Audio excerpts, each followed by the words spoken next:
The day after an election result delivered a seismic shock to the Indian political system, the dust has settled down to give shape to India's next government. On your screens are the politicians representing the parties that will run our next government. Team India 3.0, led of course by Prime Minister Narendra Modi of the BJP, but it is also being represented by Chandrababu Naidu of the TDP and Nitish Kumar of the JDU, Eknath Shinde of the Shiva Sena and Chirag Paswan of the LJP. This picture is a united front for now at least and symbolic of the biggest feature of Modi's third term in power. It's a coalition Sarkar. How can we contest elections if you are not a part of NDA? Three parties combined we collected. Why you got that doubt, I don't know. Sir, how was the meeting? How was the meeting, sir? Good. Now seen as a kingmaker, there's also India Alliance trying to bring back the former allies. Was that a call you've got, or they're saying that Pawan is also very crucial now as far as the forming of the government is concerned? See, from my personal loyalty and commitment is to Modi. There is no second thought about it. See, I don't like to hop.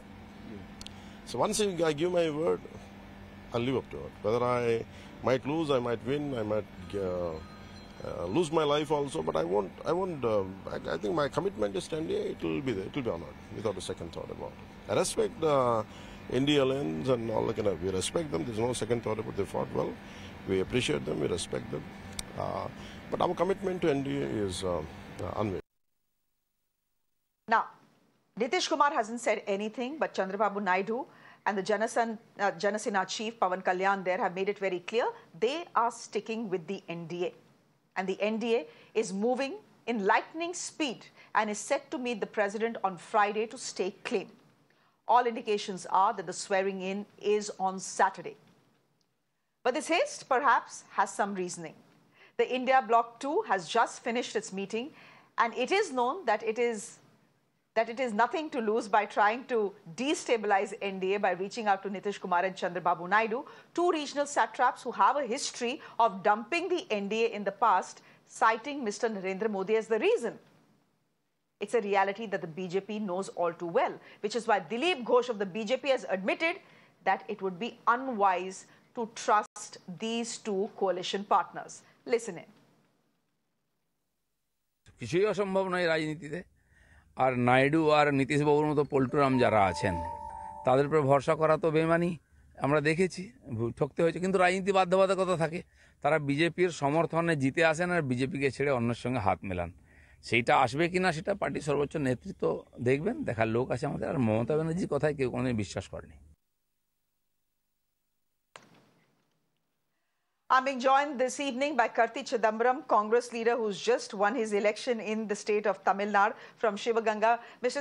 Chidambaram, good evening and thank you very much for your time here on Mirror Now. First things first, many congratulations. But you have set the cat amongst the pigeons, saying that you know Mr. Chandrababu Naidu and Mr. Nitish Kumar well. What exactly are you implying? I mean, I've known Mr. Naidu since 1996. Yeah, I mean, that was when I had the first taste of party politics, and there was the heady days of the UF. So I clearly know him for more than a quarter of a century. So he is a friend, and he continues to be a friend. And as I've said, both Mr. Nitish Kumar and Mr. Naidu have had supper with us. They have been in the government with us. In various formations, and today they are at the other side of the table. That does not mean they won't come over and have supper with us sometime in the future. No, but do you see those suppers happening in the next 3 to 4 days? Because the swearing in of the Prime Minister has already been announced. It's going to be on 8th evening, and Mr. Nitish Kumar and Mr. Naidu, who are in the capital today, it seems have decided that they are sticking with the NDA alliance. In fact, they met the president together. Yeah, I understand. I understand what's going to happen in the immediate future, but you must also look back into their own personal experiences with this present leadership of the BJP and the style of functioning of this present leadership. They've had some bitter experiences in the past. They've both been with them. They've stepped out of that relationship because of the complications and because of the style of functioning of this 1.5 leadership which the BJP offers. So I really can't predict the future. All I'm saying is they are not an unknown quantity to us.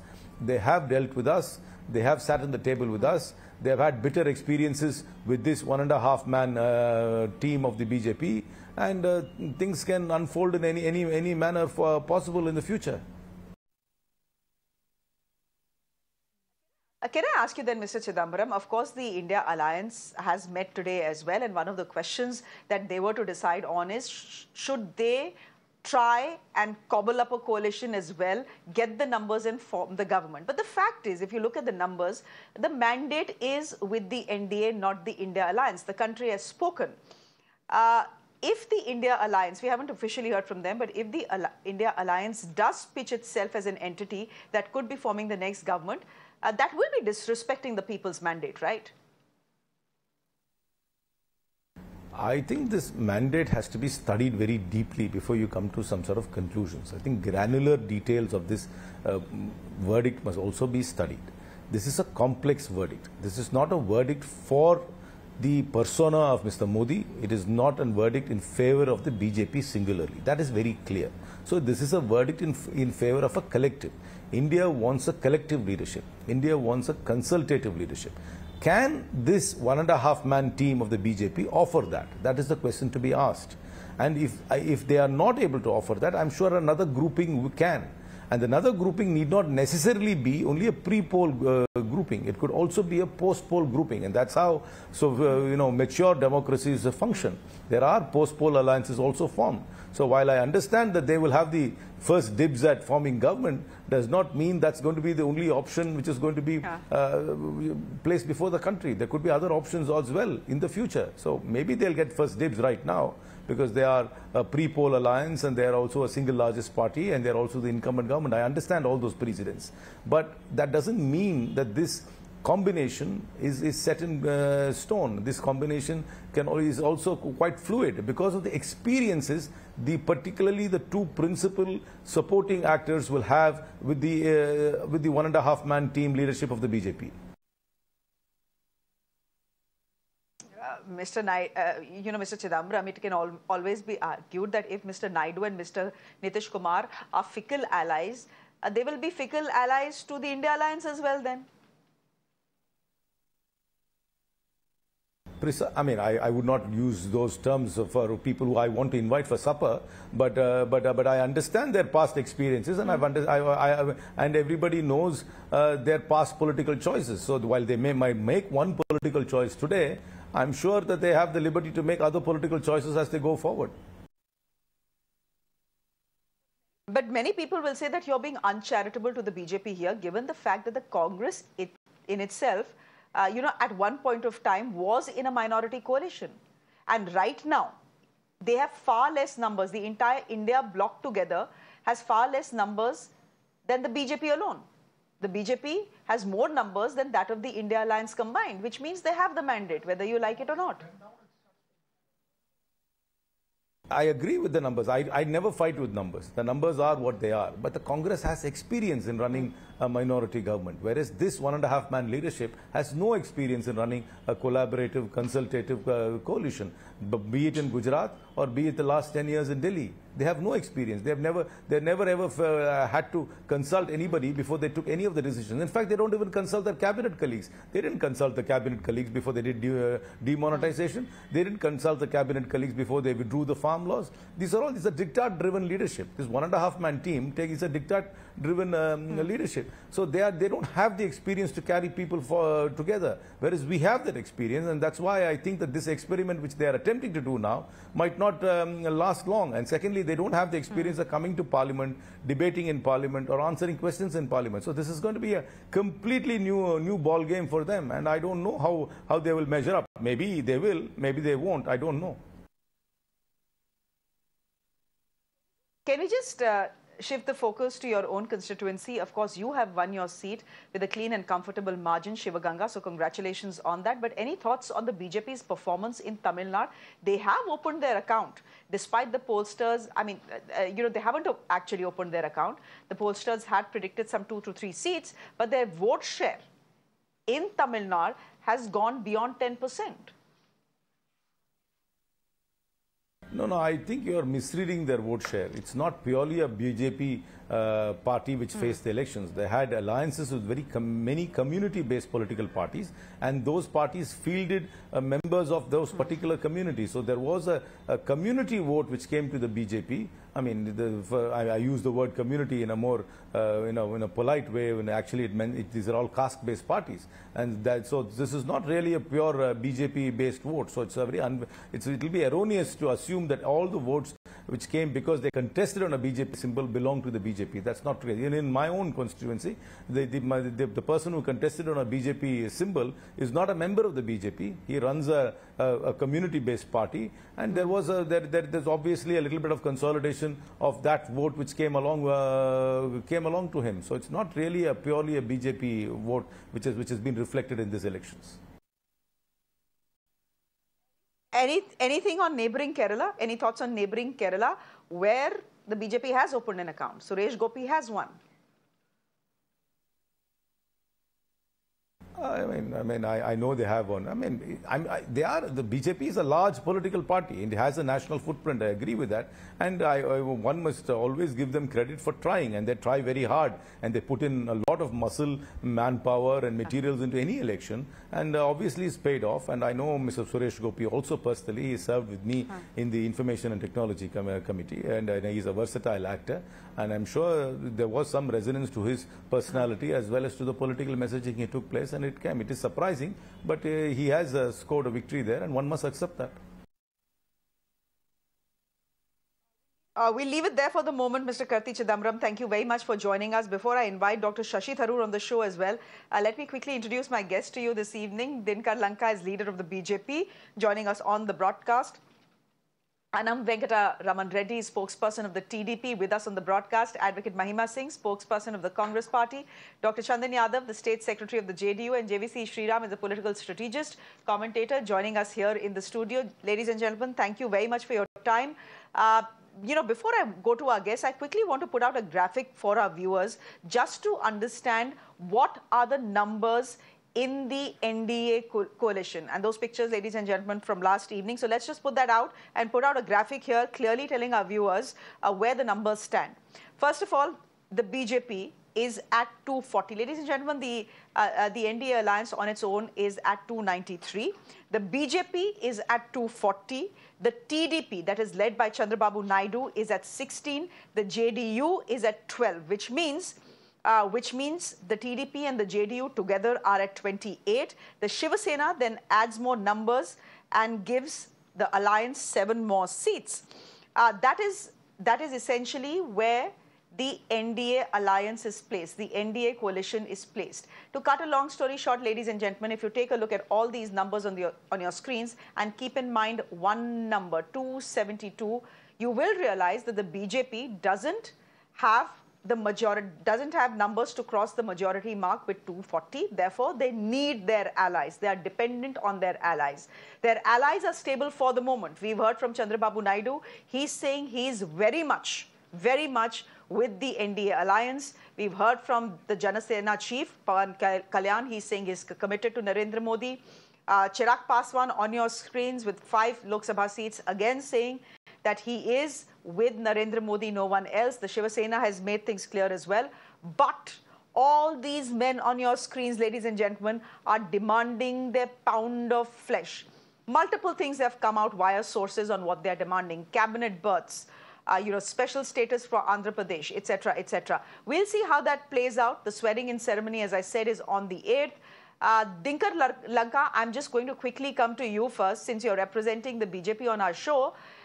We've had at least 2 Congress leaders come on our show today and say, not just Congress leaders, actually even a BJP leader, Dilip Ghosh, who's saying that, well, yes, the NDA is in a position to form a government right now, but pata nahi how long this government will last, because their allies are very unpredictable. They have walked out in the past, they can walk out in 2 years as well. It is very clear that the past track record of our alliance partners, we conveniently run our business in the government as a NDA. If you observe, between 1999-2004, same Telugu Party is the alliance partner. Conveniently, we have completed 5 years term. Even with other alliance partners, they had cooperated without any problem.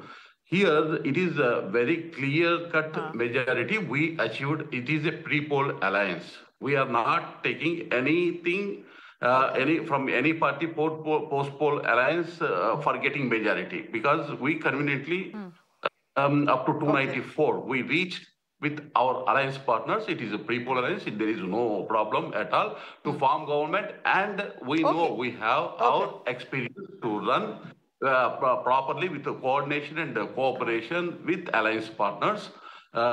It is our past track record, and the thing will be continued, no problem at all. But, okay, we'll see. JVC Sriram, point is that, you know, there is a reason why questions are being asked. 2 reasons, actually. Number one, ever since he first became the Chief Minister of Gujarat, Narendra Modi never has had to deal with coalitions because he has had absolute numbers. So right now, the BJP spokesperson can come and say on the show, but, you know, we've dealt very well with our alliance partners. In this case, they're not just alliance partners, they're coalition partners. You are at their mercy. Number one, Mr. Modi has no experience dealing with coalition partners, and they can be difficult. God knows that. Secondly, look at the alliance partners. They are fickle. I mean, to be polite, they are fickle. You know what Nitish Kumar's track record is? He's walked out in the past. He can walk out again. You know what Mr. Chandrababu Naidu's track record is? He has walked out in the past. He can walk out again. So, is it unfair of the opposition to actually raise questions about this coalition government right now? I don't think it is fair on the opposition to raise questions on this kind. Because you know pretty well that both in 2014 and in 2019, BJP got a majority on its own. But if wanted, BJP could have definitely had only its own members on MPs as the ministers. But even, I will tell you, Apna Dal Sonewal has got 2 MPs and a Minister of State had been given to the party's leader. Okay, such is the kind of an NDA government which has been ran. I will contrast it with India Alliance. DMK in 2006 got only 96 MLAs. The majority mark to cross is 118. And they were dependent on other parties, including Congress, PMK, and so on. So, they refused to give a ministry. Now, the kind of mindset which is there in the opposition India Alliance is neither accommodative. They are pursuing for power. Let me tell you, because I have visited Andhra Pradesh, and sometime in the month of December itself, I had mentioned that there is a huge anti-incumbency against Jagan Mohan Reddy, and there is a chance that Naidu ji may come to power if he forges an alliance in this sort. Now, what Mr. Naidu would be looking at is, he's 74-year-old. People have given him an historic mandate, but the state of Andhra Pradesh is in dire straits. There is no capital. There is no infrastructure. The roads are bad. Only thing which he will be asking from Mr. Narendra Modi, in fact, you should also remember that Chandrababu Naidu garu did not ask for a ministry in Vajpayee government. But he's asking now? He's asking now because, you see, he might even ask, I'll tell you, he might even ask for a service transport. Because you might want, because roads and infrastructure. See, because if today certain states have developed, it is because of the roads and infrastructure. So it's a transactional relationship. See, you give me money and I will give you support. See, basically, what is he asking? Right? He's not asking money for his own party. Correct. He's not asking money for his own party, nor is he asking for himself. He would be asking for the development projects which are badly needed in Andhra Pradesh. And that is the kind of campaign which he ran.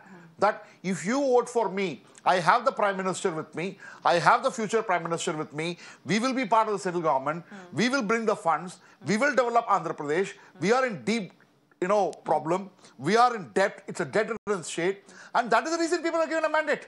Otherwise, he would not have got this mandate.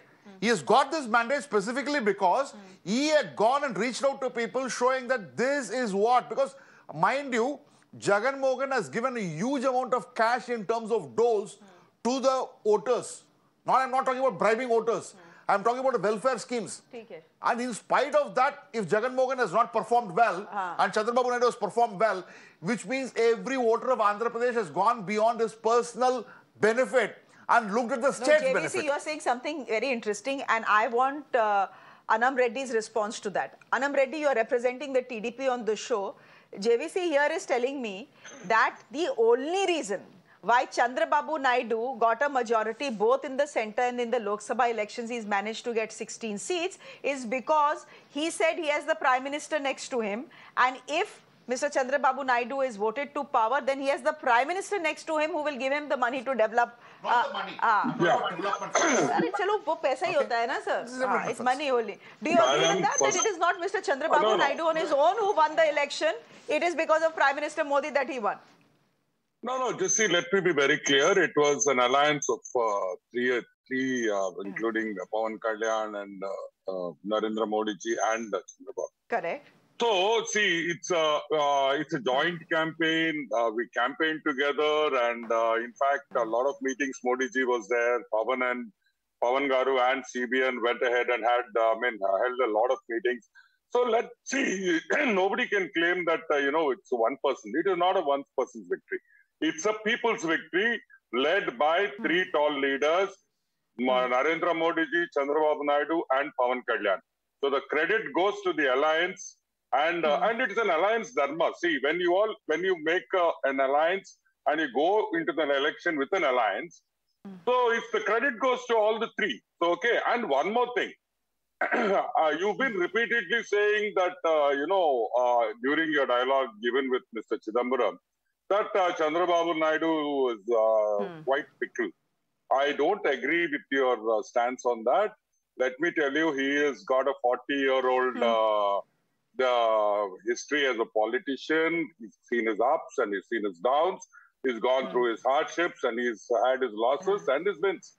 So, see, calling Chandrababu Naidu fickle I don't think it definitely undermines the status as a very senior leader of the country. Though, and one more thing. Mr. Reddy, then can I ask you this? Mr. Reddy, can I ask you this then? Can I ask you this?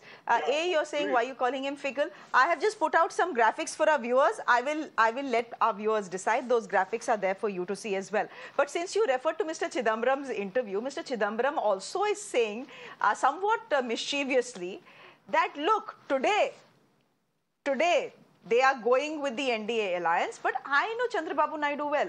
I know Nitish Kumar well, and we have had many suppers in the past. And who knows, somewhere down the line in the future, say a year or two, Mr. Chandrababu Naidu could be having supper with us. Essentially, could have switched to our side, say in the next 2 years, with the government falling. That is what he was. Would you want to respond to that? Yeah, very imaginative thinking, wishful thinking. So I think Chidambaram is, looking at it very much, this thing, we are with NDA, we will be with the NDA, we shall travel with NDA. There is no 2-second doubts about it. Let me make it very clear. We have won this election as in an alliance, and we will be supporting NDA wholeheartedly and completely and absolutely. Okay, so Dr. Chandan Yadav, the TDP has spoken. TDP's leaders have spoken. Okay, I believe that Chandan Yadav is not with us. He was supposed to be representing the JDU on this debate. Anyhow, let me go to Advocate Mahima Singh, spokesperson of the Congress party. Mahima Singh, I think it's fairly clear by now, though we haven't heard from the India Alliance, but it's fairly clear by now that they will not attempt to form a government, that they will let things flow the way they are flowing, which means Prime Minister Narendra Modi will be sworn in for a historic third term on the 8th. My point is, why are you raising questions on the stability of this government when its own allies are saying, "Bhai, hum to inke saath hi hain. We fought the election with them, and we are going to be with them. We are not going to be going to the India Alliance." Why are you raising doubts over this entire process and the stability of the coalition? Jai Hind. First of all, Shreya, let me reiterate the message that has been embossed in these results by the people of this country in Rahat Indori's style. And he says, जो आज साहिबे मसनद हैं कल नहीं होंगे, किराएदार हैं, जाती मकान थोड़ी है. So you're asking me why the stability is being questioned, because Shreya, where were the NDA allies in Ek Akela Sab Pe Bhari? Where were the NDA allies in Modi Ki Guarantee? Where were the NDA allies in Man Ki Baat? Where were the NDA allies in Modi Hai To Mumkin Hai? When did the BJP seek votes in the name of its allies? When did the Modi government, let me say, hold meetings, and how many meetings did they hold with their allies in these 10 years? Rather, may I also question how many cabinet meetings were held during these 10 years? And I mean to ask the real cabinet meetings. By the way, let me also highlight here that now, if the government is to be formed in its existing alliance format, then the BJP stands with the 4% Muslim reservation in Andhra Pradesh, the very issue which was nowhere mentioned in the Congress manifesto actually, but the Modi factor created a lot of hue and cry around that. So that is why I think we have enough reasons to believe that tolerance is the key. You were asking Mr. Chidambaram about why do we doubt as well. And somebody, I think the BJP spokesperson earlier pointed out about the erstwhile coalition governments. Well, it was not a Modi-run coalition government, and a Modi has never ever in his career seen, the ways of coalition in its truest form. Somebody right now, a birth being given to somebody pointed out. But Mahima, coalition governments have actually been good for this country. People say unstable, pata nahi kya hoga, but coalition governments have actually been very good for the country. And as we speak, एक minute, as we speak, these are pictures that are coming in from your camp. These are pictures that I just want to tell our viewers what they are seeing on our screens right now. Ladies and gentlemen, this is the the India Alliance meeting that was underway. It has gotten out, and what you're seeing is essentially a show of strength. So you can spot all leaders. I could spot all top leaders of the India Alliance, including MK Stalin, including the other regional satrap who's done very well. That is, of course, you see Sharad Pawar on your screens. Akhilesh Yadav quietly standing somewhere behind, and then someone has pulled him to the front as well with his trademark red cap there on the screens as well. So what you're seeing on your screens right now is the Hum Saath Saath Hai moment, JVC, of the India bloc. See, I'm telling you, a group of 28 parties, 29 parties, I do not know how many of them are there. Put together, they're less than one party called BJP. Correct. And to the Congress spokesperson, when Mr. Narendra Modi became the Prime Minister in 2014, they said he doesn't have the experience in Delhi. He has never stepped into the parliament. He was stepping into the first time. And he picked up things. And then now they're saying that he has never run a coalition government. Because 10 years back, he was not even an MP. He had not even had exposure towards Delhi politics. And that was a blame, that was the kind of accusation they kept. He knows, he will manage this, he will manage things. And it is not, see, understand one thing, only if JDU, I'm putting a very hypothetical situation, it's not going to happen. Only if both JDU and TDP withdraw support at the same time. Correct. There is going to be an issue. And then there will be also finding, because I'm getting news, it's not a confirmed news, it's not come out from any of the channels. They're saying that they've got support from another 7 independents and 3 smaller parties. Obviously, he'll try and bring in as much buffer as he can to this government. And it'll happen. And I'm telling you, I'm on record, it's only a speculation as a political commentator and strategist. Even Uddhav Thackeray might be interested in coming back to NDA fold, because he would say, okay, merge both the parties, I'll go with Eknath Shinde. And merge the party. And how do you know Uddhav Thackeray would, if he merges the party with Mr. Shinde's faction? See, basically, how are you so sure that they will shift to the NDA alliance and not India? I'm speculation because Congress party has performed reasonably well, not reasonably well, terrifically well 99. in Maharashtra.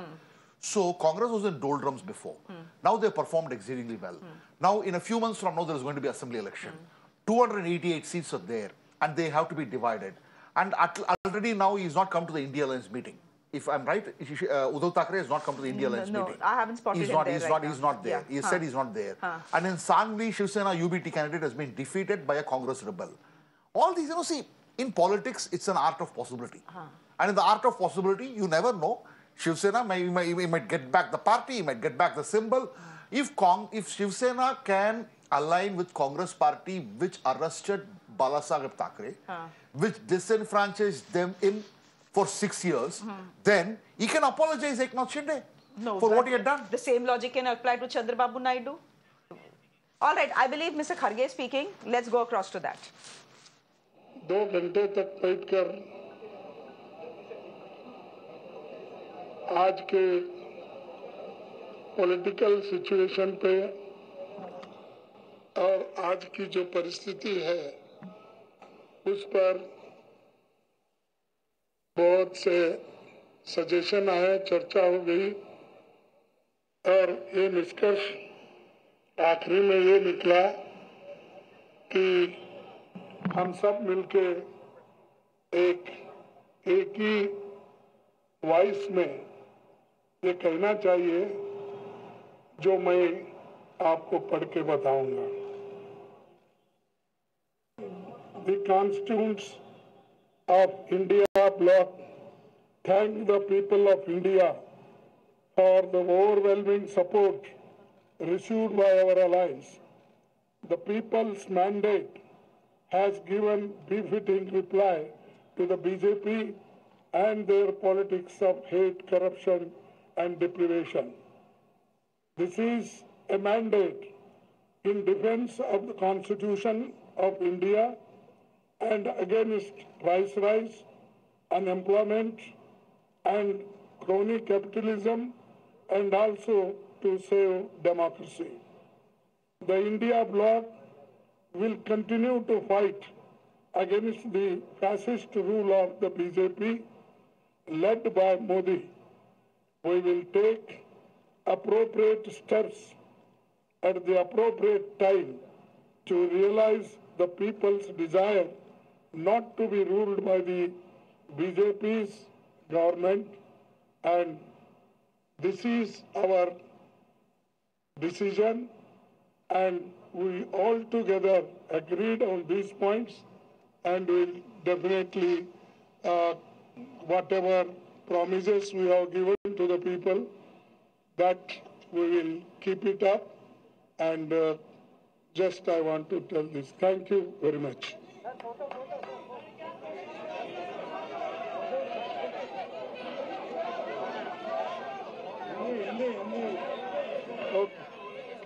Okay, essentially, ladies and gentlemen, that's Congress President Mallikarjun Kharge's soundbite. He's speaking on behalf of all India allies. Spotted almost all of them there. I think the message is loud and clear from what he has just said, that the India alliance is not going to make any attempt to form the government. JVC, just correct me if I'm not. They don't have the numbers. They could have attempted it. At the end of the day, they could have attempted at the end of the day, bolne ke liye. No. So single largest party. But they have decided to sit in the opposition. Because that's very a logical clear thing. Because you know the president goes by what is there in the constitution. The president has to first call the pre-poll alliance, which has got a majority, and a single largest party, which has got the numbers closer to the 272. True. So there is no other option which the president has, and he will be sworn in, and then the vote of confidence will happen, and then he's going to fly and attend the G7 meeting in the next few days. So it's business as usual. It is Modi 3.0 loading. Yeah, it's Modi 3.0, which has set the ball rolling. The Prime Minister will be sworn on the 8th. And the big news that is coming in from the India bloc meeting, ladies and gentlemen, and we've just heard from Mallikarjun Kharge, is that the India alliance, the opposition alliance, is going to be sitting in the opposition. Mr. Lanka, I'm out of time. Even the Congress spokesperson wants to say something. Mr. Lanka, if you can say something in 20 seconds, I'll be grateful. The Congress party, after tirelessly tried their level best, then they understood the coordination between the NDA alliance partners. They came out, they expressed their point of view through Kharge. It is SR Bombay case in which Supreme Court has given clear verdict, the order of the priority to invite the government, in which pre-poll alliance NDA government, we had convenient majority. Hence, there is no question of any ambiguity in the formation government. Very clear. That is very clear. And there's no ambiguity now. And essentially, you are saying they didn't have a choice. Essentially, Mr. Lanka, you're saying they didn't have the choice because they don't have the numbers. Karte to aur kya karte? 2004. Since 2004, for last 10 years, NDA government, alliance government has run the show in this country. That should be known to the Congress party. It is not alone BJP. Even we have sufficient majority. We traveled with our partners, with coordination, proper coordination. It will be continued. It's not going to be an easy journey. Yeah, it's not going to be an easy journey. We know that. But best of luck. Thank you very much. The country needs a stable government. It doesn't need a government where you have coalition partners pulling out and pulling in. So let's hope that the next 5 years are stable. Please allow me. No, please allow me. 5 seconds. Okay, okay. Go ahead, ma'am. I just want to remind the country of the fate of BJP's. I just want to remind the country of the BJP's erstwhile allies, SAD, AI, DMK, JJP in Haryana, INLD in Haryana, PDP in Kashmir, and also this party, tyrannical party, has turned its own ideologue, RSS, against itself. So they have much to, a lot of flock to keep together. Let's wait and watch. Well, we all live and learn. We'll leave it there for the moment. Thank you very much, Advocate Mahima Singh, for joining us. Dinakar Lanka, thank you very much. Anam Reddy, thank you very much for joining us. Thank you, ma'am. And JVC Sriram, good to have you on the show. Thank you very much.